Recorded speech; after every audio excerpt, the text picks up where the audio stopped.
հայլը մեր հետ, ու մինչև վերջել արդար քայլելու ենք նրա հետ։ Դավիթը հզոր տղա է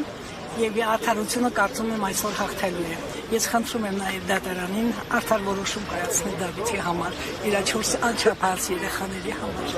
Մասիս համայնքի բնակիչ եք։ Ոչ, ես Երևանի բնակիչ եմ, բայց նաեւ ճանաչում ունեմ նաեւ Ես Մասիսում։ ինքս ապրել եմ 13 տարի Մասիսում ու երբևիցե մի օր չեմ տեսել, որ ինչ-որ մի քաղաքացու նեղացրած լինի Դավիթ Համբարձումյանը։ Սա ուղղակի չգիտեմ ինչի համար վախում են, դրա համար էլ փակում են։ Եթե չվախեին, չէին փակի։ Ես ասեմ, որ ես էլ Մասիսի բնակիչ եմ,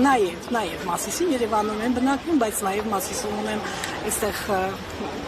տնտեսություն այնտեղ եմ ապրում եւ շփվել եմ Դավիթ Համբարձումյանի հետ եւ ճանաչում եմ նրան դեռ շատ վաղուց, ճանաչում եմ նաեւ իր հայրիկին, իր հորաքրոջը, որոնք եղել են միշտ պատվով մարդիկ։ Ես կարող եմ նաև երկու հարց ուղղել պարոն դատավոր, խնդրում եմ։ Ես ունեմ իմ խնամքին 2 անչափահաս երեխաներ եւ 2 զինվորի մայր։ Մի օր ես չեմ տեսել ինչ որ մի մարդ իմ 2 զինվորին վիրավոր հետ եկած երեխեքին ինչ որ բանով օգնի, բայց նա օգնելա թե հողով, թե ապահովելա 2 անչափահաս երեխաներին տնով, ամեն ինչով, ամեն հարցում երբ դիմել ենք, նա մեզ չի մերժել։ Արելա օրենքի սահմաններում, բայց արելա իր ախախտին համեմատ։ Նաև նա օգնում է այսօր Մասիս համայնքի, խորհրդատված համայնքի Դարբնիկ գյուղում Արցախից եկած բնակիչներին, որի մասին ես տեղյակ եմ, եւ դեղորայքով, եւ այսպես անկողնային պարագաներով, եւ ամեն ինչով որ գնում իրեն դիմում են, ինքը օգնում է։ Նա շատ բարի լավ տղա է։ Երբ որ Արցախից ժամանեցին ժողովուրդը Մասիս, Արարատի քաղաք Մասիս, մենք բոլորս վրանները խփեցինք ու փորձեցինք առավոտ եւ իրիկուն անել մեկ առավոտ ու պայքարել ու պաշտպանել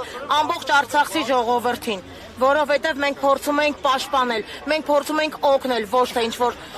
անտեսել ու անցնել։ Դավիթն այն մարդն ա եղել, որ երբ որ Ղարաբաղից մարդիկ ժամանել են, մենակ արելա Դավիթը։ Իր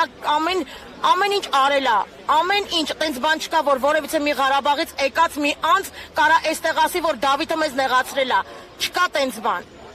Միայն Ղարաբաղցիներն չեն, նաև համագյուղացիներին խոշորացված համայնքի օգնել է, որի մասին ես քաչ տեղյակ եմ։ Ազատություն մեր բոլոր քաղբանդարկյաններին։ Բոլորին։ Շնորհակալություն հարցադրության համար։